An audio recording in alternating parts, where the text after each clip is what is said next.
Hello everybody and welcome to my channel. Today we're going to be going over the new books coming out in July 2025. I am semi-excited. I feel like there's definitely not as many this month that I am excited about. Like there's a couple that I'm like, okay, these are some like big ones for the whole year.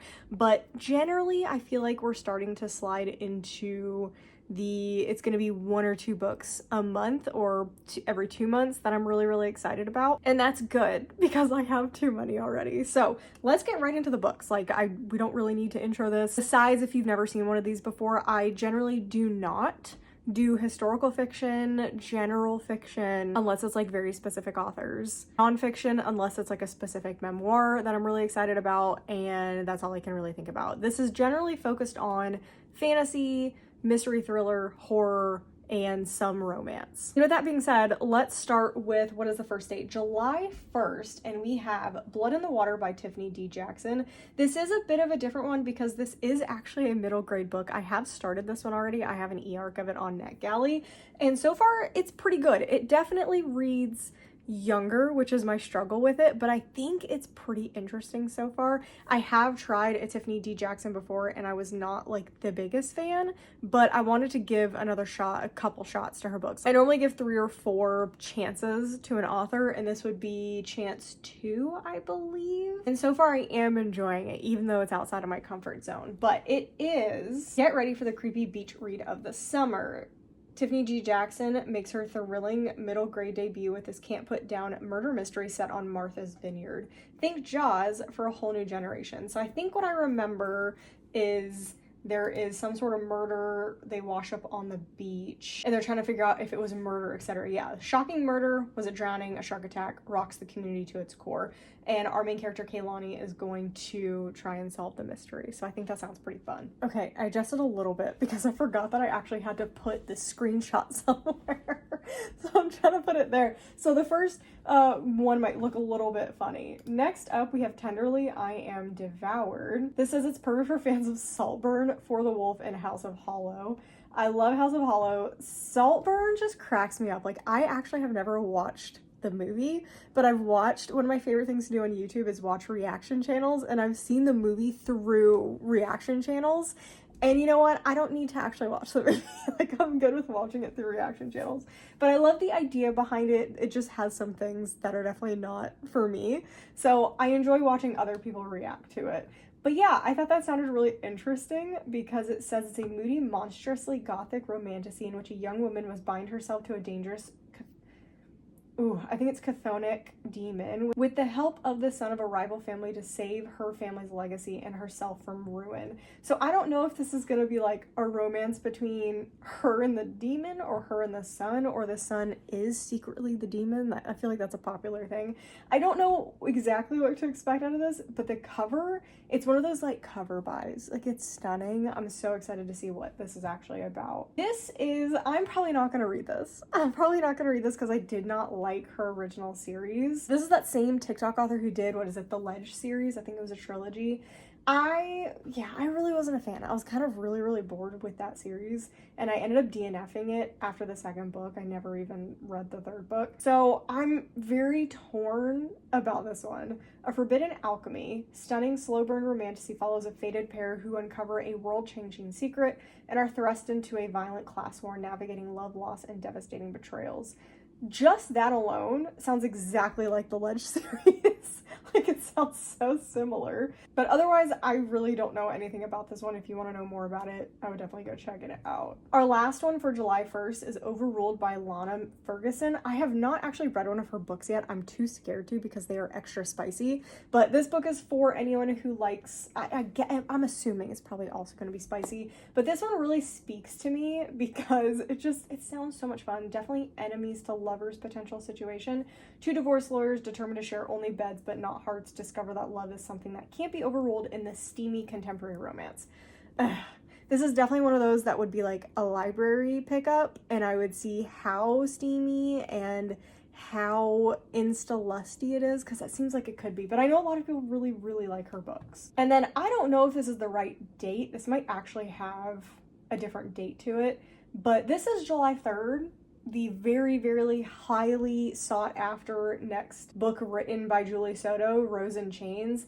I'm more excited to read this now that I read Julie Soto's young adult thriller, which was phenomenal. The writing was so good. Everything was so much fun about that book. But now I'm like really excited to try this one. I have not read Forget Me Not, and I didn't try Not Another Love Story, but Rose and Chains seems more up my alley out of those three that aren't the Thrashers. Bryony Rosewood is captured in her castle, overrun by the enemy, knows that the world, she knows it, is changed forever. The dark forces of Bombard have won, and her people, the Eversons, face imminent servitude, imprisonment, or death. Her brother, fated to be heir twice over and unite the warring kingdoms, is dead. Stripped of her mind, magic, and her freedom, Bryony and the other survivors are quickly auctioned off to the bidders in an auction, and as the heir apparent sister, she fetches the highest price. Oh no. Oh no. I did not think that was what this was about. I don't know what I thought this was about. It makes way more sense now with the title being Rose and Chains. Oh, that's not my cup of tea. That's not my cup of tea. Again, I will try this one just because of how hyped it is.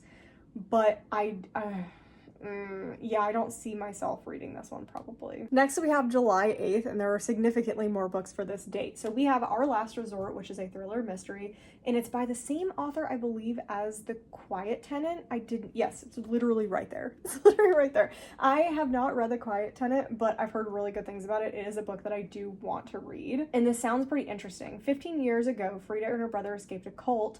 Now her brother is the prime suspect in a murder investigation, and it isn't the first time. Again, all I want to know about that book. Generally, with mystery and thrillers, I'm going to not say too much about the book because I always feel like it's better to not know what's happening. Next up, I swear this has, like, there is a group of books that have this exact type of style to them, and anytime I see this book specifically, I always think it's the next Margaret Rogerson's books in like that world. I always think it's the next one because of the art style, but I love the art style of this. I like the name of this one. This is the first in the Magpie and the Wolf duology. It is a fantasy romance. It does have it listed as adult. For some reason, my brain sees this and does automatically think of young adult. I'm also really curious if this is a fake name.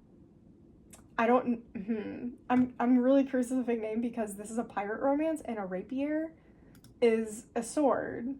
So that makes me think that it's a fake name, but I actually don't think it is. With their freedom on the line, a young woman and a rakish pirate take their fate into their own hands as they attempt to find a lost mythical isle with the power to save their entire world. Then we have this, which I feel like is a massive surprise and I'm really excited about. I actually really like the first book. It's just been forever since I read it. This is the next Ruth Ware, The Woman in Suite 11, and this is the second book in the, what is it? What did they call it? Low Blacklock series, and the first one was The Woman in Cabin 10. Out of everything I could have been expecting, this book was not it. I am excited we're moving away from some of the other things that Ruth Ware has been doing. Like, I still haven't read 0 Days. Was it Day Zero, 0 Days? Something like that. That's the spy one. I haven't read it. I'm not really interested in it, but I do have it on Kindle. And then I just read last month or 2 months ago, One Perfect Couple. Is that what it's called? It's when they're on the island. It's her newest one. I didn't really like that one either. Lo Blacklock returns to attend the opening of a luxury hotel only to find herself in a white-knuckled race across Europe. Cat and mouse pursuit across Europe, forcing Lo to ask herself just how much she's willing to sacrifice to save this woman and if she can even trust her. I'm just reluctant to say anything else just in case something in here does ruin something in The Woman of Cabin 10, but I doubt it. Next up, we have our first horror, but it is listed as horror mystery thriller, so this could be more on mystery thriller side depending on what it is. How to Survive a Horror Story by Mallory Arnold. 7 authors enter the manor. Can they survive the story within? This makes me think more mystery thriller, and it says, with the clever locked room thrills of everyone in my family has killed someone, with the ghostly horror of the fall of the House of Usher, How to Survive a Horror Story is a bright, biting thrill ride that begs us to contemplate how the best horror stories come to be.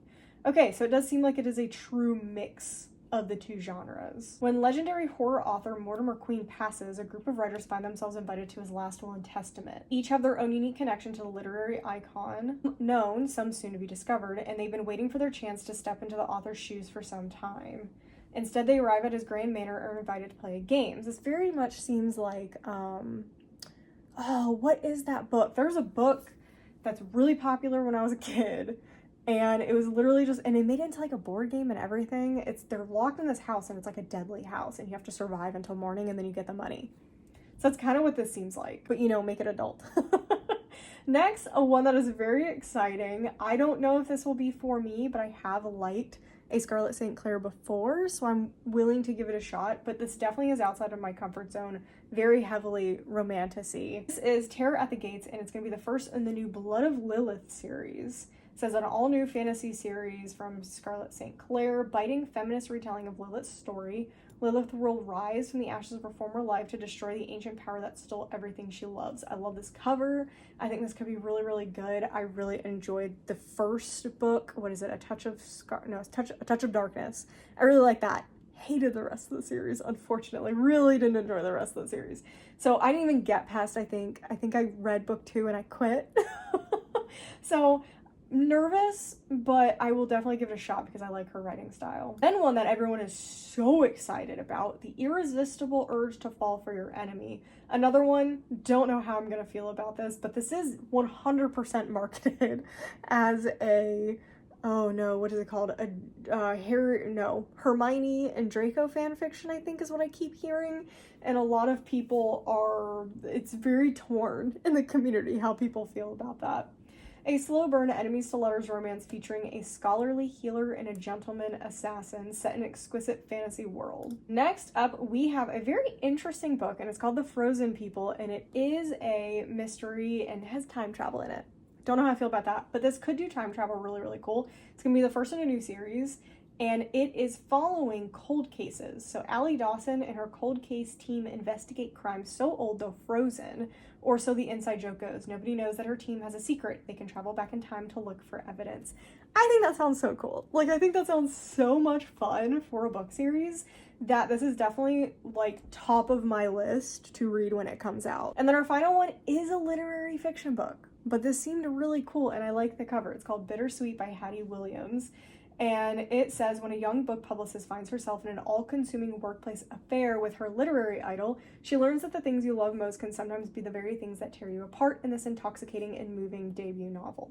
So this could be for me, this could not, but I thought I would throw it in there because sometimes like these types of stories can be very interesting. Moving on to July 15th, we have The Bewitching by Silvia Moreno Garcia.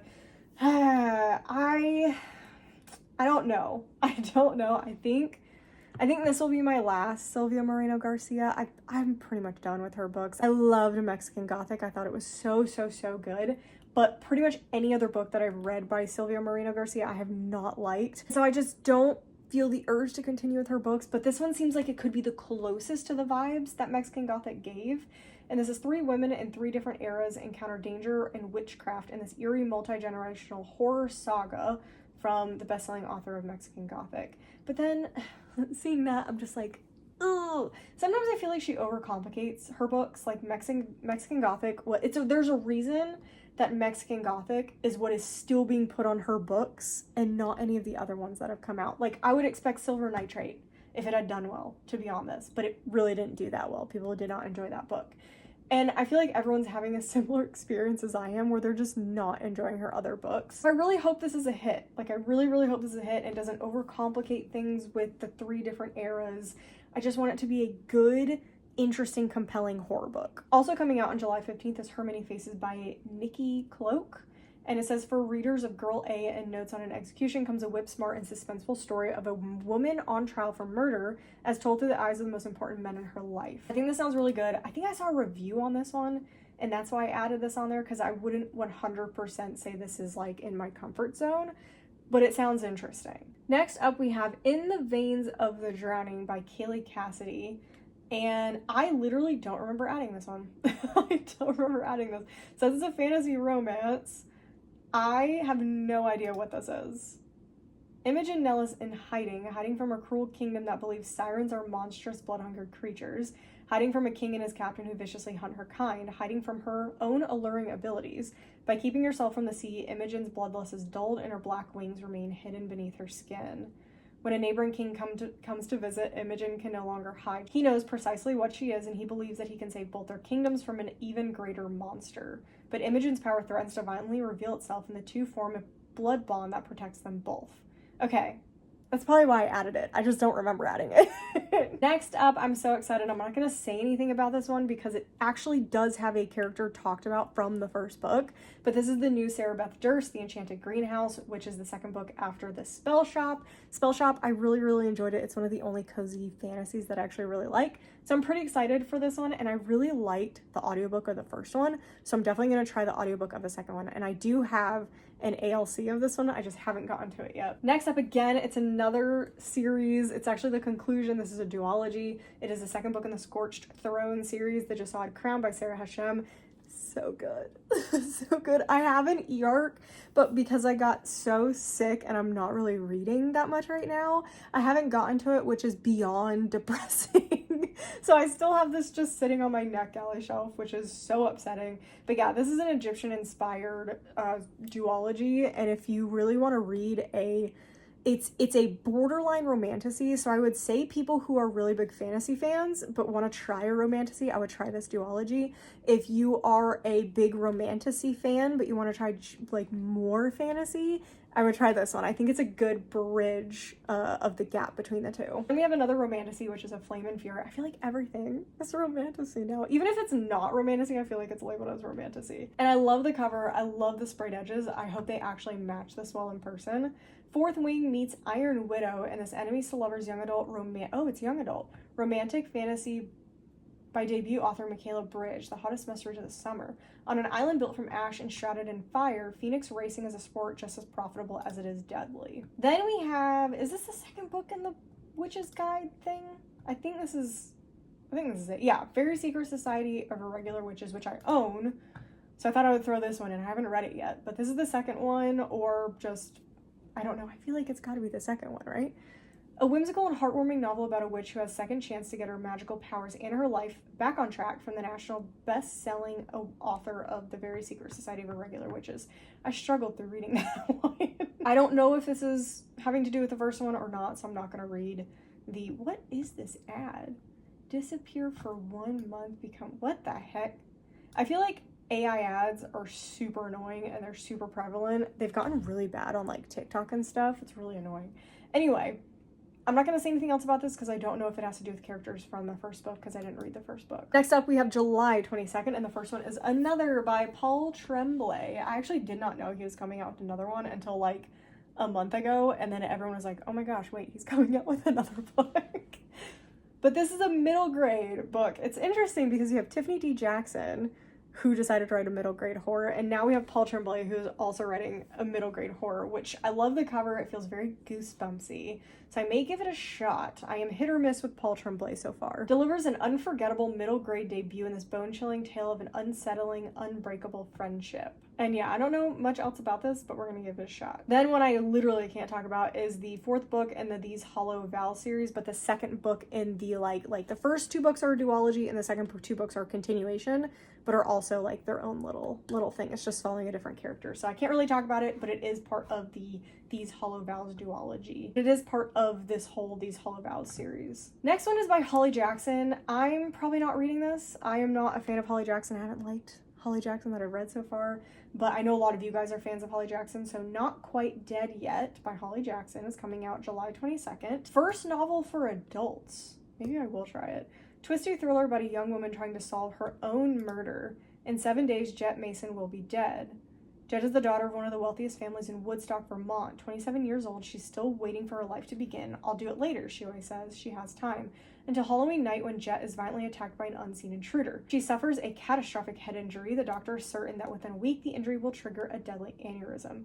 Jet has never thought of herself as having enemies, but now she looks at everyone in a new light. Her family, her former best friend turned sister-in-law, her ex-boyfriend. She has at most 7 days, and as her condition deteriorates, she has only her childhood friend Billy for help. But nevertheless, she's absolutely determined to finally finish something. Jet is going to solve her own murder. Interesting. It's interesting. I wonder how she's gonna do this one. So I may have to pick this one up. Then one of my most anticipated releases of the whole year by one of my favorite authors is Cassandra Khaw, The Library at Hellbore. I am so excited, and it says perfect for fans of A Deadly Education and the Atlas Six who are hungry for something a little more diabolical, which I find crazy because A Deadly Education is already a little diabolical. But I have read their other books, and like The Dead Take the A Train is wild. So I do hope there's a little bit of humor in this. Like The Dead Take the A Train, I love the humor in that, but it doesn't seem like it's going to be all that humorous. But this is a horror fantasy book. The Hellbourne Technical Institute for the Gifted is the premier academy for the dangerously... Oh, this has a bit of a typo, potentially. Is the premier academy for the dangerously, the Antichrist, and Ragnaroks, the World Eaters and Apocalypse Makers. Hellbourne promises redemption, acceptance, and a normal life after graduation. At least that's what Alessa Lee is told when she's kidnapped and forcibly enrolled. But there's more to Hellbourne than meets the eye. On graduation day, the faculty go on a ravenous rampage, feasting on Alessa's class. Only Alessa and a group of her classmates escape the carnage. Trapped in the school's library, they must offer a human sacrifice every night, or else the faculty will break down the door and kill everyone. Can they band together and survive, or will the faculty eat its fill? Yeah, I don't think this is gonna be funny. It sounds so good, and again, I'm a really big fan of Cassandra Claus, so I'm excited what they do with this book. Then we have Codebreaker by J. Martell, original interactive thriller. I couldn't remember why I added this one on here, but it's an interactive thriller. Follows a brilliant teenage girl as she races across DC to decode the clues her father left behind, which may just be the key to saving the country from a devastating tragedy. I remember reading something about this that, yeah, in this non-stop thrill ride, the reader has the chance to test their own code-breaking skills alongside Mia, lending an exciting interactive element to this page-turning thriller packed with action, romance, and life-changing revelations. So I think this could be a really, really fun book if it's done well. Then we have one that I'm excited about, but I feel like most people are like way more excited than I am about it, is the new Elise Kova Arcana Academy. Is this the German edition? Why do I have the German edition? Yeah, I don't know why I had the German edition pulled up. A woman who wields magical tarot cards lands herself in a false engagement with the headmaster of a mysterious academy in this first installment of an enthralling fantasy romance series from the best-selling author of A Deal with the Elf King. So I feel like that gives us enough. I'm pretty excited about it. It is our last date in July, and first up we have Immortal Consequences. This is a dark academia fantasy book, and it says it's young adult, which for some reason I didn't realize. 6 students at Blackwood Academy, an enigmatic boarding school located at the edge of the afterlife, must compete for the once-in-eternity chance to change their fate, or risk remaining stuck in purgatory forever. Unputdownable debut full of hairpin twists, shock betrayals, and world-defying love for fans of the Atlas 6. I feel like anytime something is dark academia now, everyone always puts the Atlas 6 on there, even though so many things are not like the Atlas 6. But I love this cover, and I think that sounds really interesting. Next is The Last Tiger by Julia Rue and Brad Rue. So it seems like it's potentially a husband-wife duo, which is pretty cool. Inspired by true stories from the author's grandparents' lives during one of the darkest periods in Korean history, The Last Tiger is a debut adult fantasy novel about the power of love to give voice to a silenced people. So it may actually be siblings. Co-written with his younger sister. Oh, that's so fun. This could be a miss for me just because in a colonized land where tigers are being hunted to extinction, this could have a lot of animal death, so it is potentially a trigger that you guys need to check for. Next, we have a cozy mystery. I try to at least add one of these per month, but sometimes they're hard to find. This is Savvy Summers and the Sweet Potato Crimes. This looks adorable. A sparkling debut mystery set on the south side of Chicago featuring the quick-witted, unforgettable Savvy Summers, proprietor of a soul food cafe. And it's just gonna have, a normal cozy mystery plot. Next up, we have Soul of Shadow, and this is potentially a young adult book, Romantasy. Also has vampires, which I wasn't expecting. Oh, literally vampires. Atlas 6. How many times has the Atlas 6 been brought up in this video? A thrilling Norse mythology-inspired contemporary romantasy sure to excite fans of the Vampire Diaries and Atlas 6. So it's definitely young adult. Charlie Hudson is a junior. Death of twin sister. Classmate goes missing in the forest, leaving nothing behind but a pair of shoes and strange symbols carved into a tree. Drawn into the investigation, and there's an alluring newcomer in town, Elias Everhart. With piercing eyes and sharp wit, he dances around her questions, only intriguing her further. Elias has a secret more than one. Next up, we have Very Dangerous Things. I just love the cover of this one. A murder mystery game turns deadly in this young adult whodunit. I am always looking for a really good young adult mystery because they're normally really easy to get through. They're kind of fun, but sometimes they can be all the same. So you have to be careful which one you pick. And apparently it's an annual murder mystery, which is so cool. It's criminology students, and we're going to be following a crime junkie. And the fake dead person ends up to actually be dead. And it turns out to be murder. So they're going to be trying to solve the murder. Next up, there's one that people are very excited about. People are very excited about this book. This is Silver Cloak. Oh, wait, is this the same author as Our Infinite Fate? Oh, it is. Don't know about that because I really didn't like that book.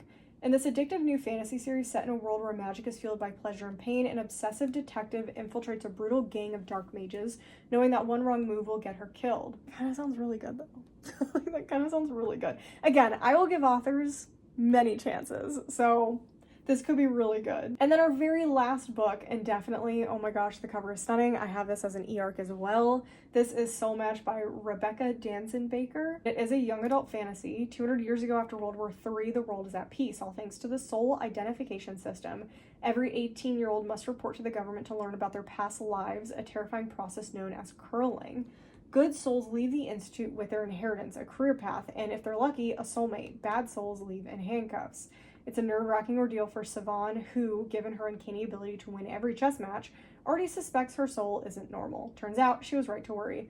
Siobhan's results stun not only her but the entire world, making her the object of public scrutiny and anonymous threats.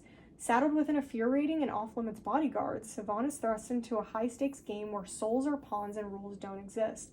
As deaths mount, Siobhan must decipher friend from foe while protecting her heart against impossible odds. One wrong move could destroy the future lives of everyone Siobhan loves, and she can't let that happen, even if they'll never love her back. Sounds so good. It sounds so good. It sounds very different, and yeah, it's dystopian. Love me some dystopian. So I'm really excited to try that one out. So that is everything for July. I hope you guys enjoyed it. I hope there's some books on here that you guys are super, super excited to check out. Definitely let me know down below if I missed anything. Put a stack of books because obviously we're gonna buy a bunch of things. So you can either put like a money emoji. So if you have nothing else that you want to leave on this video, there's no comments that you want to leave, you can always just leave an emoji, and you can leave something relating to money because we're gonna be spending money, or just put a stack of books because I am gonna be trying to use my library more in the future. I keep saying that, but I mean it. But yeah, like I said, leave a comment down below what books you're most excited to get, what books that I potentially missed off of this list. Make sure you subscribe so you miss any future content. I am almost done with reading all of my May books, so that should be coming out soon. So yeah, make sure you subscribe so you miss any future content. Make sure you like the video if you enjoyed it, and definitely make sure to leave a comment down below, and I'll see you guys in the next video.